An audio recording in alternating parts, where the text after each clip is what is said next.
I hope you're all doing fine, and today I'm willing to discuss about the three businesses that I've so far started, and I want to give my experience, how things were, and what are the lessons that I learned from the three businesses that I started.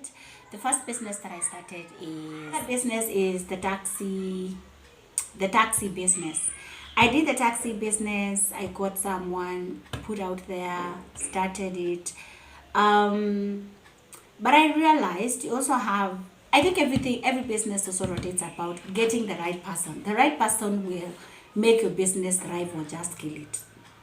Yeah, so this time I had different drivers that I got. The first driver did not even meet the target. The agreement was, and the best time, I think the best thing to do is agree on the targets, and the targets should be at least give you the target every 2 days, or even the worst come what after a day. So every day give me my target.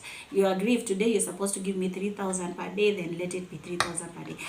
Red flag is when this person starts defaulting, giving you that particular amount and starts giving you stories. Don't take that.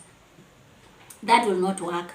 If they start with stories, then do away with that driver. Next, you'd rather have the car sitting there, but not having people that are going with the car throughout the week and not delivering. So I got the first one. That was the story. The first day, second day, that day, no money. Fourth day, a week is gone, no money. So I picked back my car, stayed, got another one. After 3 days, they still did not deliver. So I think there are also drivers who like, today I'm gonna get a car, whatever car I get, do 2 days. If I don't give, next, go next. So that is how they survive. Like, there are some of drivers that work like that, but also they are very nice drivers, because when I stopped that business, I made it also my business to get to know if truly I quit from an opportunity where I would have gotten a lot. Because every time I Uber with someone, or I get whatever type of taxi that I get, I always ask them, are you doing this for yourself, or are you doing for someone? If you're doing for yourself, and just getting the nitty-gritties of how the business have evolved, because this is something that I did back in 2019, 2020. Yes. So yeah, perhaps the business has evolved, and what they keep on saying, and I know it is even worse now, given that the fuel is quite high nowadays. Yeah, so I keep on asking this type of question because I also want to know if the business, if anything has changed, or the business is good so far. And what I get from them is, if you're not doing this business for yourself, then you have to get a very good driver. And I think they are rare, because for the about a year plus that I did that business, I honestly did not see anything from that business until now. I was like, okay, this is not a business that I can continue doing, and I had to stop it. Yeah, so out of those three businesses that I did, that was my experience. The learning key things is getting the right people to do any type of business for you when you're not present. If you're not present, then always make sure you get the best trustworthy people that are driven not just to steal from you, but also driven to elevate your business. When you get that type of a person, then you run with them, and they're quite rare anyway. So yeah, example, I'm not saying when you do those type of the three of course I see people importing cars every day. Tomorrow you're there and there's like 80 something. So that means people are importing cars to come and do that business, meaning there's some people that is working for them. Does not mean my bad experience is out there with everyone. So I'm just giving my experience. There's someone who does farming. Farming. I did farming for quite some time. I did the tomato business, and I had also done watermelon. Yeah. So I went around Simba Cement, went there, got a 4-acre land, and I got some people to do things for me because I was not able to be, as they say, on the ground. So I went there, got some people. I had 3 people that were there now checking, because there are also some around that area. There are animals that come at night and can feed on the plants. So I went there, got a 4-acre land, and rented it, and then for 3 months, because watermelon is expected to be out around after 3 months, or at most 3.5 months. So I went there, got it, got the plants, got the 3 guys that were supposed to check things for me. I began the journey. Along the way, I'd say it's a business that I would, yes, advise someone to do for as long as you're present. That when I say present is at least make sure that every week you have a visit. Go check what's going on. And another thing is identifying a pesticide shop where you can always pay, if you're not around, that is, if you're not on the ground, where you can always pay whatever is needed for the farm. And like now telling your guys that the guys that you have in the land, telling them, you know what, if whenever they tell you, let's say a particular pesticide is required, instead of telling them, you know, get that money, go get it there, then what you need to do is identify a shop somewhere where you can always tell them, okay, go to a particular place, A, B, C, D, and pick what is required. So they just give you a list of what is required. If pesticide A, B, C is required for that week. So what you need to do is identify a place where you can always tell them to go and pick from that, whatever. Instead of sending out money, take this money, go and buy. Because number one, you're not even sure whether that type of pesticide is needed. Number two is you're also not sure whether that pesticide is whatever amount they will be telling you, because that is also another challenge that I experienced.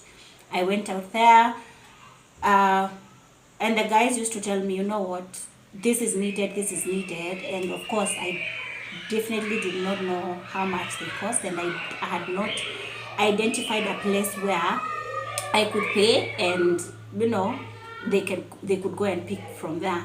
So along the journey, that is something that I learned. If you are not on the ground, then you have to, that is very key, identify a place where you can always pick these pesticides from. So that is number one mistake that I did. Another mistake that I did is I also got some guys in the name of trust, and sometimes trust needs you to do a lot of digging, because you also need to talk with people, like let's say people that had already employed that particular person, because yes, you'll have that person, you trust them, and then you get there and you realize that is not a person that really you'd have done business with. So get the right person if you're not present, because when you're present, then definitely you can always, you know, monitor what is going on with the plants, and to know what is required or what is not required, or what is required and when. One time I went to check what was going on, and when I got there, the shock is some of the pesticides that had been bought had not been used. And another thing is whatever, and when you ask those kind of questions, is you find that they tell you, okay, we expected to use this at a particular time, but we didn't use. You're given some reasons which really do not add up, because of course this is a business that you started and you really want to get some cash from it. So yeah, that is another thing. And another thing, if you're absent, it is something that you need to think a lot about it. And just to prepare you with this type of business, it does very well, because of course you'll get direct stories that, you know what, I started this, I went here, got this type amount of whatever land, planted, and I got started. But that is not always the case, because that was not my case, but of course I learned from it. So the next time perhaps I want to do that type of business, I'm wise and I know what to do and what not to do and when. So I'm not saying this business is not profitable. It is very profitable, because I've seen people that were directly to me, actually from the land that I got, and opposite me, there's someone who did very well and they got quite good money. Yeah. But for me, that was not the case because I went at a loss. I got from, let's say, if I'm just giving an example, you can go there, spend around 200,000 and get 100,000. And remember, there are people that have been there, so you have to pay them. So I went at a loss. And through that, it's something that I learned anyway. And actually, this ready market, I had not mentioned that this ready market, you do not have to go looking for someone to come and sell.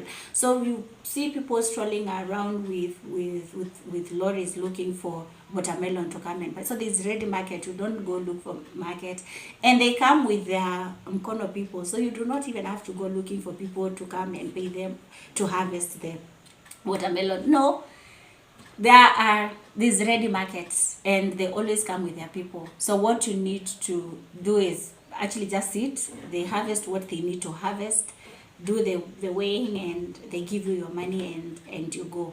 So if you do very well, it's a business that can give you a lot of money. But as I said, there are some of the things that you actually need to put into place before you start that type of business. Yeah, and I recently had a friend also did it, and that was the story. Was I had already explained to them what had happened to me, but I think that was not lesson enough until you get in there and you realize, wow, you told me the truth. So before you venture into those type of business, and I think it's most farming business is you just have to do get the right people and be on the ground, apart from, let's say, beans and maize, because you don't need to be there anyway. Yeah, but things like tomatoes and watermelon, you have to be there. Either you're on the ground or you have very trusted people, and you make sure, even if you have trusted people, you make sure you visit. Frequent visits would really help you eliminate extra budgets that could have been there and are unnecessary. Yeah, so that would really help you. And when I did the business for tomatoes, it's also another one. The good thing with watermelon, you can always keep it and harvest and keep it, and then you can sell it at a later stage. But there's this thing, you see, tomatoes. Whenever I see someone with good tomatoes, I always salute them, because that business is also not easy. Don't just hear farming and you assume farming is just going to the shamba, letting people and harvesting. No, that is not the case with some of the plants that can yield you lots of cash, especially watermelon and tomatoes. Those are two types of farming businesses that can really escalate your finances. Yeah, what I learned from tomatoes is another thing. Woo, yeah, it was a learning curve, but what we say, we learn, we move, and but I only did it once. So perhaps the next time that I plan to do it, I'll be able to do a better job, because now I now understand what needs to be done and what doesn't need to be done and what time it needs to be done. Yeah. The other thing that I've done is chicken rearing, but also that is a short story because I did it for a short period. And my story was short. I started it within no time. Some thieves came and carried all the chickens, and that is how my business ended. And yeah, so I couldn't continue. So that was it. So I didn't quite learn a lot about chickens. But if that is a type of business that you can quickly think about, then I think it is, because when you get the small chicks, you can keep them until they are quite big, because the selling also in that industry, you can sell when they are chicks, when they are about a month old or 2 months old. So you can sell. The selling is usually depends on how old they are, and that's for me. I would say that is a good business, because the spending was not as much as the plants. Yeah, yeah. So yeah, those are the three businesses that I've so far done, and that was my experience. There's someone who does farming the first time, and wow, they do very well. Another person does it like I did, and it didn't do well. So just giving what I learned from those three businesses. And when you want to start them, be very keen. get the right people, and make sure you visit the sites oftenly. Whenever you get time, just think of going and checking what's going out there, because you really might invest a lot of money and not get a thing from it. You can also always give us, drop the comments down there if there's any business that you started and what you learned. Educate people. Yeah, what you learned, what are some of the challenges that you faced, or if even the businesses that I just mentioned, if ever did them and you did very well, you can also advise on the comment section. Just let us know what you did right, what you also think you did wrong, and perhaps the next time you do better. Yeah, so thank you for being here with me. I don't know whether you've been able to subscribe to the channel. Please do so. All right, yeah, thank you. Until next time, goodbye.